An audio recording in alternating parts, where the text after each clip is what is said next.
When your smile has turned to a frown, it's time to turn to God. If your climb seems like it's all uphill, it's time to turn to God. If you wonder how to get over the next hurdle, it's time to turn to God.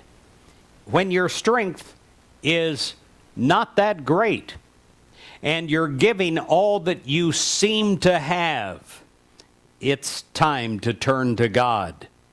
Here is the biblical truth, my friend. Your life can be great. I say it every day, and you know how much I care for you and love you and pray for you daily. Your life is not defined by your yesterdays. Your life is not your biography of what has been. Welcome to a clean slate. Give yourself a break. Decide that right now is the time to have a new life, and you can have it with a partnership with God. And what a great thing that is. This week is the first week of Advent. It is the Advent week to build up hope inside of us. And it is time to take the garbage out. And it's time to let the fresh, bright sunlight of God into our lives. Here's what Jesus says in Matthew 7, beginning with verse 24. Therefore, whoever hears these sayings of mine, listen to this, and does them. You can hear about it every day of your life. You can go to church every Sunday of your life. But until you do them inside of you, inside of your life, in your actions and reactions, it doesn't become real to you. I go on. Jesus says, I will liken them to a wise person who built their house on a rock. And he talks a lot about building your house on a rock, your faith on a rock, etc. And the rain descended, and the floods came, and the winds blew and beat on that house, and it did not fall. For its foundation, see, was on rock. He talks about this often. He says, what are you standing on your life? What is your daily life standing upon? Now, Jesus goes on.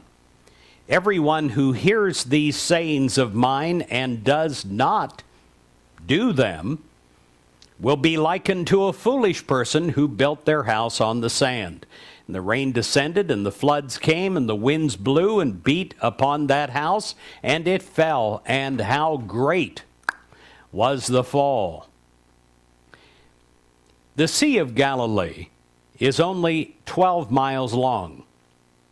It's 7 miles wide, and it's about 700 miles deep. 700 feet deep, rather. It is only 50 miles from the Mediterranean Sea, with the mountains to the northeast, and with a low-pressure system from the Mediterranean, it clashes with a high-pressure system from those mountains in the east.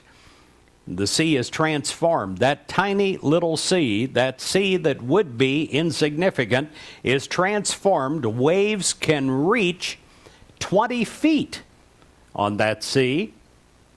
The majority of the rain, it comes in the winter months, 37 inches within a 2-month period. The rock slopes to the side, well, if you look on those rock slopes, you will see something. High above, on the rock, you will see the ancient Jewish villages that were there in Jesus' time, that had the house that was built there on the rock. But down below, you will see on the sand where many people built their houses next to the shore, on the sand. And all you will see is rubble, and that is all that you would have seen even in Jesus' day. I tell you, he is not talking about a physical house here. He is talking about the house of consciousness. Excellence in living is not a skill, it is an attitude. And over this next week, we're going to be talking about this together, you and I, about building hope inside of us, hope that is grounded on a foundation of God. And so, as we do that, we know that there will be a transformation in our lives. I wish you a wonderful week this week, building hope in an advent of Christmas time inside of you.